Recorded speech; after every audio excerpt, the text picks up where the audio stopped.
Hey guys, today I'm making strawberry lemon marmalade. My papa loves marmalade, so that's what I'm going to do. This is what you're going to need. You're going to need some paper towels, some vinegar, a lid lifter, jar lifter, non-metallic spoon. You're going to need a ladle, a funnel, something to protect your hands with, and something to protect your table with. You're going to need some stir sticks or spatula, non-metallic. You're going to need some very hot water, not boiling, and keep your lids and rings in that until it's time to use them. So I have my jars in here. They've been very thoroughly washed. Now I've got them sitting in the canner with extremely hot water, not boiling, but extremely hot water. I have a rack at the bottom. You never want your jars to touch the bottom of your canner. The rack that came with this canner, I just put it aside. I don't like it, so I use the rack from my pressure canner, and it makes my life a lot simpler. I started with a lemon. I cleaned it, I took the skin off of it, and I'm going to need about 1/4 of a cup of very fine lemon, strings of lemon, very fine. Now it depends what you like. You may like chunkier marmalade, you may like strings like I do it, you may like longer strings or shorter strings. It really doesn't matter what you do, but you definitely need a 1/4 cup. I have my 1/4 cup. This is half a cup, but it's half of a half, so it's a 1/4 cup. I'm going to put it in some fresh water. You don't really need that much water, just to cover. You're going to put this on the stove, you're going to wait for it to boil, and you're going to boil it for about 5 minutes. I have some fresh strawberries here. What I'm going to need is 5 cups of crushed strawberries. So what I do is get any flat pan that you have, put a layer in there, start smushing them up.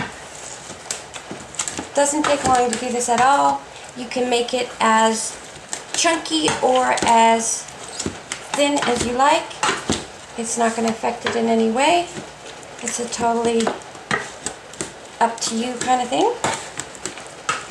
And when I have this mushed, what I'm going to do is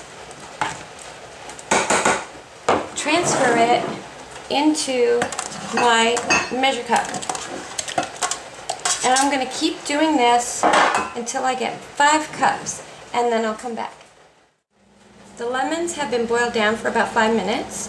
They're nice and soft, so I'm just going to strain them in the sink with the strainer, and I'm just going to discard the liquid. I don't need the liquid. There's one stuck in there. There we go. So I have my lemon, and I'm going to put it in my strawberries. Now I said it was 5 cups of crushed strawberries. It's actually 4 cups of crushed strawberries. Then I'm going to put in lemon juice. This is just regular lemon juice that I get at the store. So that's 1 tablespoon. There we go. And I have 1 box of pectin, powdered pectin. It's also known as crystals. So if you see crystals, it's the same thing. So we need 1 package of that. It all goes in. Now we're just going to stir this up really well. And then we're going to go to the stove and bring it to a boil.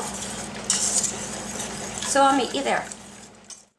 It's on high, it's going to boil. I want this to come to a very hard boil. I don't want this to stick to the bottom at all. When you're making jams and things like this, you have to make sure that you have a very bottom heavy pot, because it will scorch. Another thing that you need to pay attention to is the height of your pot. This is going to rise, when it boils, it's going to rise to about here. So make sure that you're using a pot that can, that can withstand that height.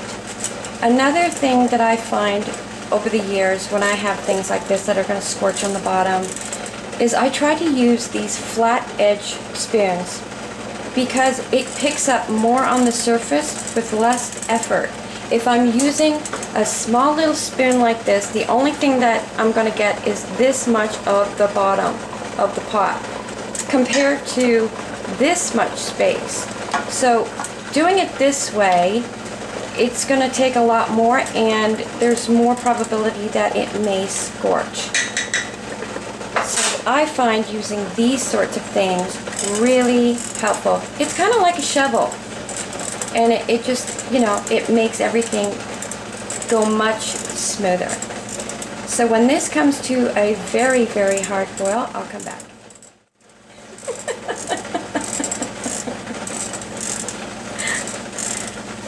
I don't know if you can hear that, but my burner sounds like a crickety old mattress every time I move it.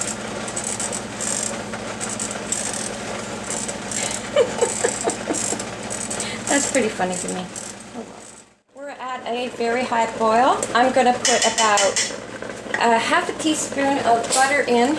This is going to cut down on the foam on the top, and it'll make things a little bit easier when you go to skim this. So I'm going to incorporate that. Now when I take my spoon out, you're going to see that it's really, really coming up to a high boil. That's exactly what you want. Now I'm going to put my sugar in.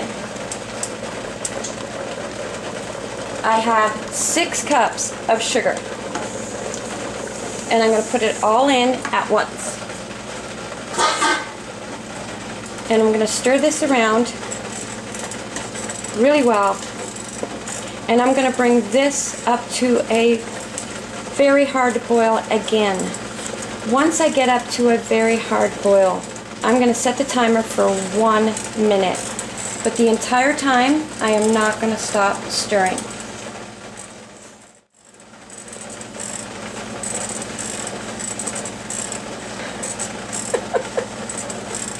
I have no idea why I find this crickety burner every time I move the spoon, so I'm using it. I have no idea. It's just funny to me. You can see it's starting to foam up. It's starting to get wider. And when I stir it, I should be able to stir that down. You see how that spreads? Now that is a full rolling boil. So now I'm going to turn it on the timer for 1 minute. I'm going to quickly skim some of this foam off. It's not going to hurt you if you get some in the jar. I don't know if you can see that. See the pink on the top? That's just foam. I try to get as much of it as I can out because it will stick to the top of your jars, and it will show like a pink foam. So I'm going to quickly do this. It's a little tricky because it really tends to stick to the strawberries in the pot at the surface, and you want to kind of keep the strawberries in there, but just do the best you can. I sometimes have a little bit of this on the top of my jars. It's fine. It's just a little bit more appealing when gift giving if it doesn't have it on there. Now the butter helps. If I didn't have butter in this, it would be a lot more to skim. Taken most of the foam off, and I'm just going to ladle it, stir it around a bit, hopefully distribute some of that foam throughout. And I'm going to ladle it in my jam jars. Now making jams, jellies, things like this, it's usually a 1/4 inch headspace. Usually. Make sure you check your recipe though. And this.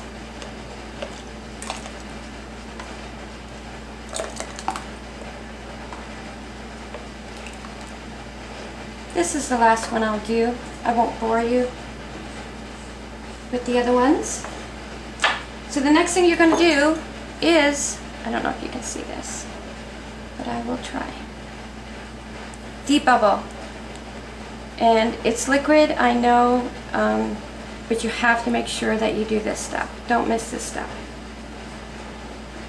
Very important.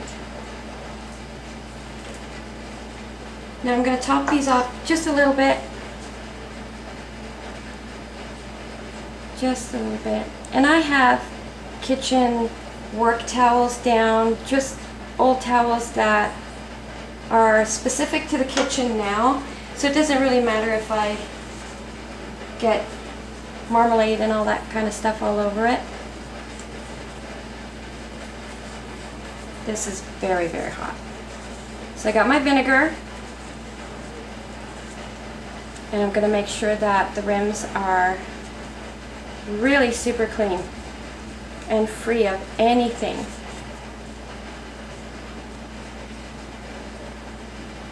Now this is considered a marmalade. I keep calling it jam, but because I don't know, I always call everything jam when I'm making it. But it is considered a marmalade.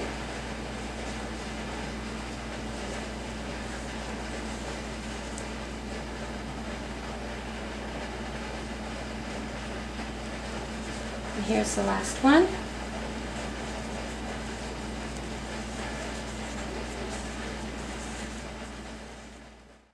Let me get my rings out and let them cool down a little bit. Next thing I'm going to do is put my lids on. Center those.